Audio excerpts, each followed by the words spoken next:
The first time I heard that play is the work of children was in 1949 from Rena Wilson, director of the Newcomb Nursery School in New Orleans. She was describing her Introduction to Young Children course at Sophie Newcomb College. As a newly arrived senior in the college, I was completing the undergraduate studies I had interrupted by getting married and moving to New Orleans.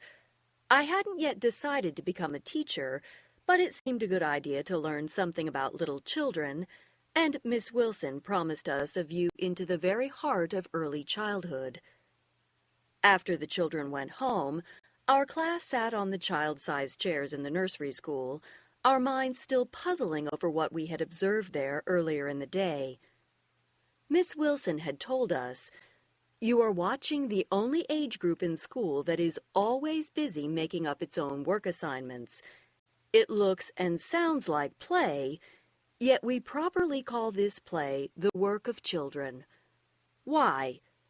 That is what you are here to find out." None of us thought the task was easy. As soon as we began to record one set of events, our subjects were off pretending something else, giving each other information and clues we often could not decipher. But we collected anecdotes, samples of conversation, sketches of block constructions, and drippy paintings, and tried to see what the children were learning. What we couldn't capture was the intensity and intentionality that accompanied everything the children said and did, until Miss Wilson gently persuaded us to add our imagination to the mix. "Pretend you are the children who are playing," she said. "What are you trying to accomplish, and what stands in your way? Act out what you've seen and fill in the blanks. Remind yourselves of what it was like to be a child." In time, we discovered that play was indeed work.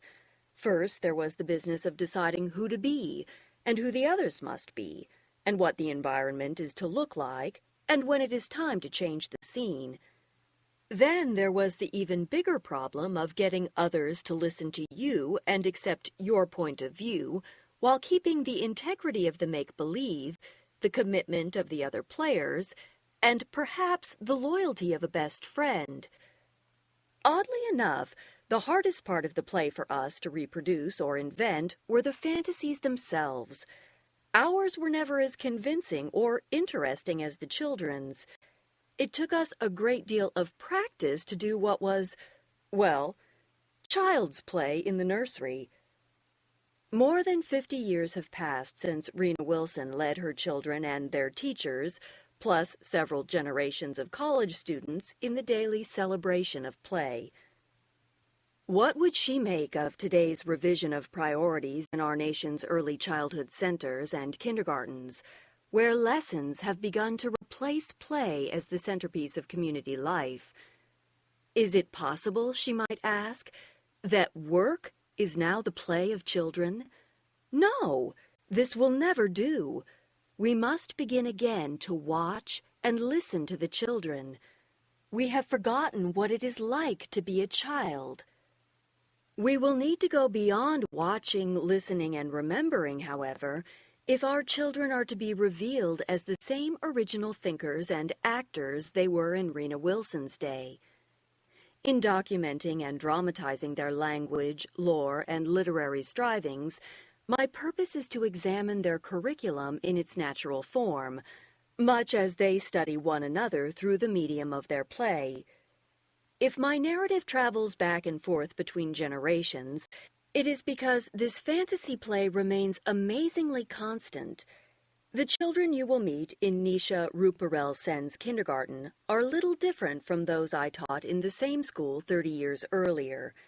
They and all the others whose play and stories inform these pages continue to be the most innovative researchers I know in answering Miss Wilson's question. Why do we call play the work of young children?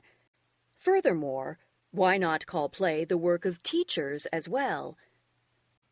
If, as Lev Vygotsky, the Russian psychologist, informs us, children rise above their average behavior in play, let us pursue the ways in which their teachers might follow them up the ladder, starting at the first rung, which, as every child knows, is fantasy play.